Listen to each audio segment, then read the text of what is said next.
Okay, first up, I gotta say this. I don't hate Amy Schumer. I mean, sure, I can hate what someone does, I can hate what someone thinks, but I can't really hate the essence of what makes them human like the rest of us. I'm sure you could make the argument about why or why not she is genuinely a good or bad person, and I may immensely dislike and even hate some of the things she does and says, but I truly think that she's simply a product of being surrounded by the combination of yes men and ideologues that are probably the really bad people here. And these people are just hell-bent on brainwashing someone and using them as their little puppet to convey their message somehow.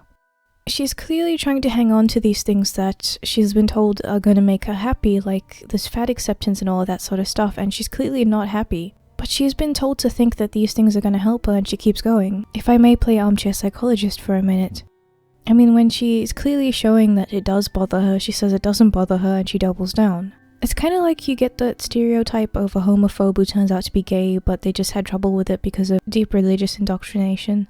Nevertheless, you know this is a scumbag video. You know I'm gonna nitpick and criticize. So let's get to what you want to see.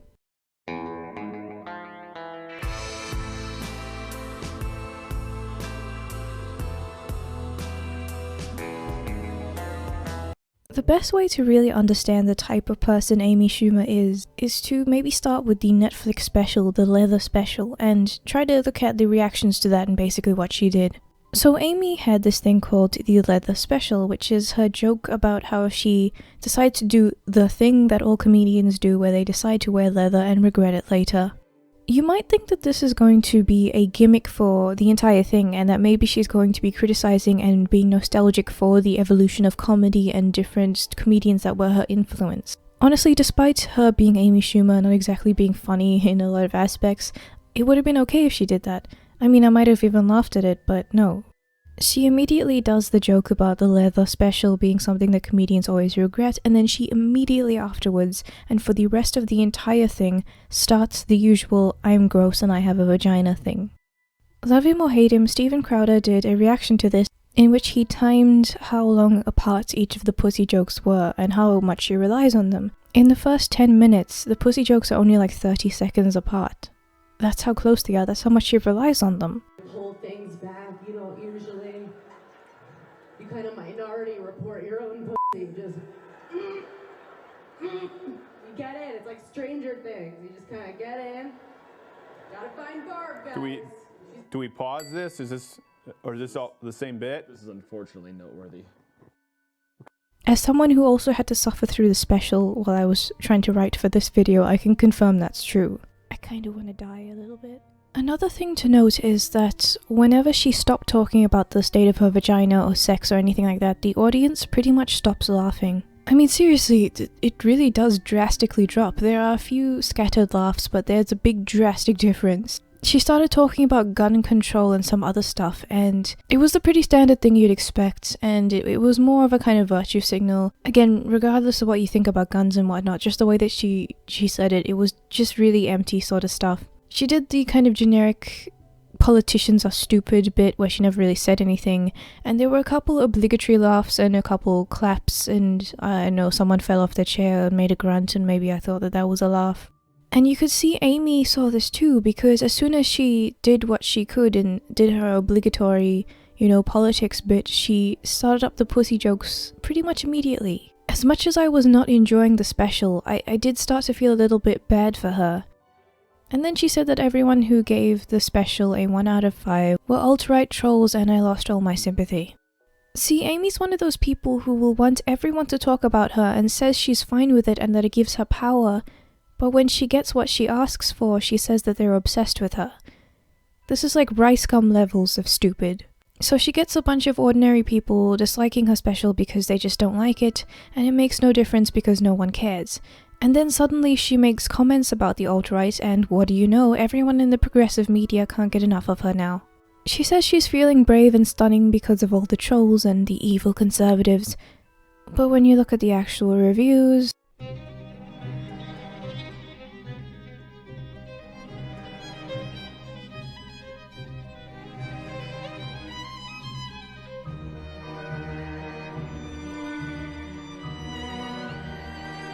Nevertheless, Netflix changed their entire rating system because you can't let reality keep the woman down. Look, if we're lenient for a second, everyone has their bad shows. Everyone has their bad days.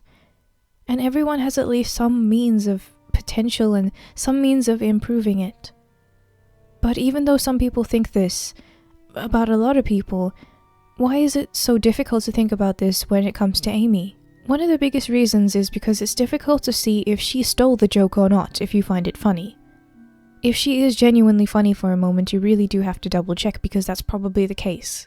And no, I'm not saying that she has absolutely no potential. I think that she should at least try on her own, and I would be open-minded to that. I wouldn't just come into it saying that I'd hate it just because it's Amy Schumer. But she never does that. All she does is doubles down on it. Now, if I talked about all of the allegations of joke thievery, this video would be about a day long. So I'm gonna put a bunch of joke thief compilations in the description. Some of them were given to me on Twitter as well, so I'll just put them in. You can make up your mind. You can watch all of them and see what's really going on here.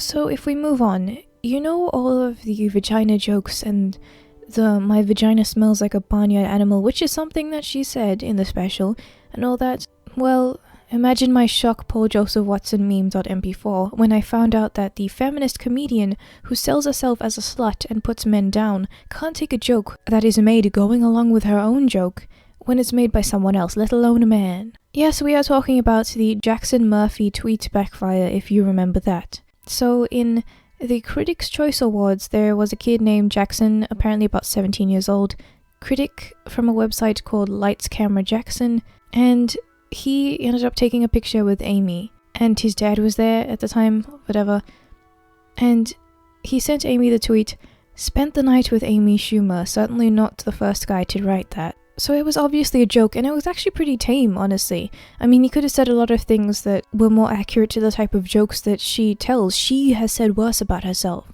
And you could tell he was just being friendly. You could honestly just tell he was being absolutely the best intentions trying to make a joke like she does. But apparently, if you're a comedian, then you shouldn't like humor. As a comedian, you should not take a joke. And Amy definitely shows this when she replies with, "I get it, 'cause I'm a whore. Glad I took the photo with you. Hi to your dad." And then she got pretty salty, and demonstrated she thinks only she can make these jokes about herself and can't accept anyone else who makes them. It pretty much shows you that just because someone makes these really self-deprecating jokes, it doesn't mean that they actually are open to criticism. People use these jokes to kind of shield themselves from criticism, and it's really easy to do that. All you have to do is kind of pretend that you're saying the shitty things about yourself first before everyone else does. And when someone actually does it, you can tell what level of criticism these people can actually take by their reaction to these things. And of course everybody decided that she's a victim because why can't she get to be a victim? Recently, Amy Schumer was targeted by a young entertainment reporter who was trying to make a funny joke but unfortunately missed the mark and came off as a little misogynistic. So the man in question, or the guy in question, is a film critic by the name of Jackson Murphy. And apparently he was at an event for his website called Lights Camera Jackson, and he was talking to Amy Schumer at the Critics' Choice Awards. Well, he took this awesome picture. His father was there with him. Everything was great until the film critic tweeted something about him meeting Amy Schumer. He says, "Spent the night with Amy Schumer, certainly not the first guy to write that, hashtag Critics' Choice Awards." So Amy Schumer did respond to him, and she said, "I get it, because I'm a whore. Glad I took a photo with you. Hi to your dad." I don't fault her for calling him out because he's young and impressionable, and hopefully this situation will, like this entire interaction that happened online, I think it will be such a, maybe a traumatic memory for him. I mean, someone making a joke that you've made about yourself? Oh my god, how do you manage? But don't let me tell you how to live your life, Amy. But Amy herself does parrot a lot of the same kind of feminist media talking points, and I keep telling you about this and I keep telling you she's doing this, but I haven't actually responded to something that she said, so let's do that. So in the Leather special, she's like, "Men, you aren't raised to hate yourselves," and goes on some sort of girl power tangent. Well, gee, Amy, last time I checked, boys are being held responsible to stop domestic violence when they're in fucking kindergarten now, being taught about male privilege, being taught about white privilege, even though there's no fucking evidence for that shit. And the governments are supporting this just really because it's so fucking progressive and wonderful. Men can make up at least half of the domestic violence victims and they're just being ignored. Every time someone tries to set up a men's shelter, it gets shouted down by feminists because how dare men have something that they can go to have shelter from the things that are harming them. Young men kill themselves at such a huge rate, it's honestly really alarming. Men are a rarity in universities now because of how feminized the education system is, how feminized the mental health system is.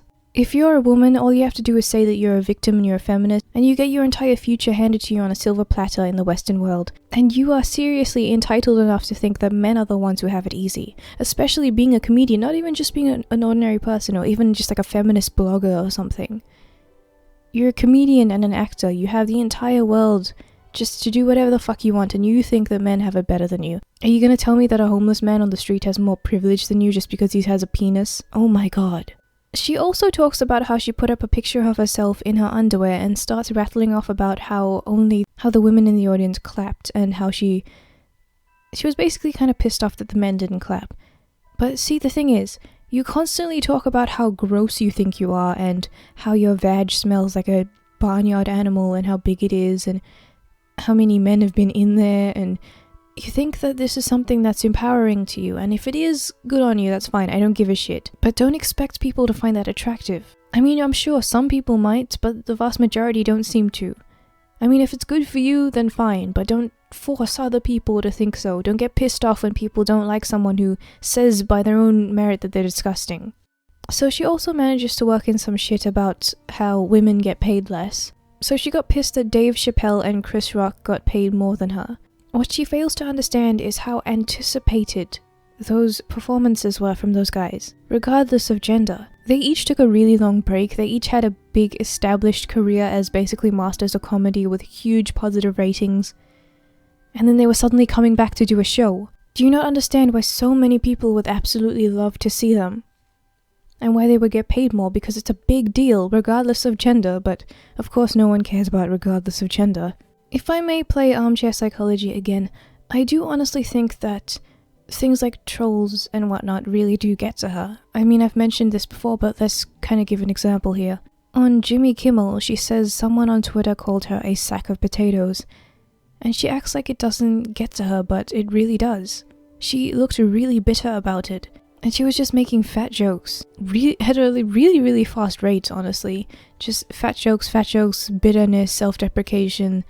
And it was more like, I'm going to spite you by saying these things about me before you do. It really did seem like that. See, the problem is that Amy is unfunny, and most of us are, and that's fine, but if it's your job to be funny, then it becomes a problem. You're not doing your job. You're not being funny and you can't take a joke. It's as if a plumber was hired and didn't know how to fix the sink. But no, it's actually worse in this case, because it's like the plumber was hired and when he showed up at your house he stuck a feather duster up his ass and started drilling holes in the walls. Because after all of Amy's political shit and labeling of anyone who hates her, it's starting to feel a bit more invasive when it's just, besides just being unfunny, on top of just being unfunny. One of those things being calling people trolls and Nazis just because they have a different opinion to you, and then having every one of your white knights in the media just suddenly go after them just because they didn't like your humor. And then there's the whole thing about political correctness. Amy is a safe comedian. She could never be compared to someone like George Carlin, because she knows what she can say that's safe, and it's sanitized, and it's allowed. And she doesn't like the idea of people who hate that kind of thing trying to have their say. I'm sorry, but political correctness is not funny at all. Unless it's being laughed at and then followed up by an offensive joke, it's not funny. Remember that chick Megan McKay, who was trying to be funny and saying that political correctness was actually making comedy a hell of a lot smarter? Megan, I'm sorry to say that the only thing I've ever laughed at that had anything to do with you is if it's in someone else's response and they're the ones making the jokes at your expense. But Megan, don't worry, I'm sure you had an easy time this Halloween dressing up as your dead as fuck channel. Okay, I acknowledge I was kind of mean in this video, but seriously, there are some things that I just needed to say. So I did that gender role test, and firstly, I'm really confused as to why the results are more than 100%. I'm just kind of confused as how this test works. And also, as you can see, I got more masculine than feminine, so does that make me a trap now? And if that makes me a trap, does any guy who wants to date me, so none of you, does that make you gay because traps are gay? I'm just asking. Also, if you want to take the quiz as well, I'll see if I can link it in the description, and if you do take it, screenshot your results and then tell me on Twitter what your actual gender is and what you got, because I think it'd be pretty fun to see that.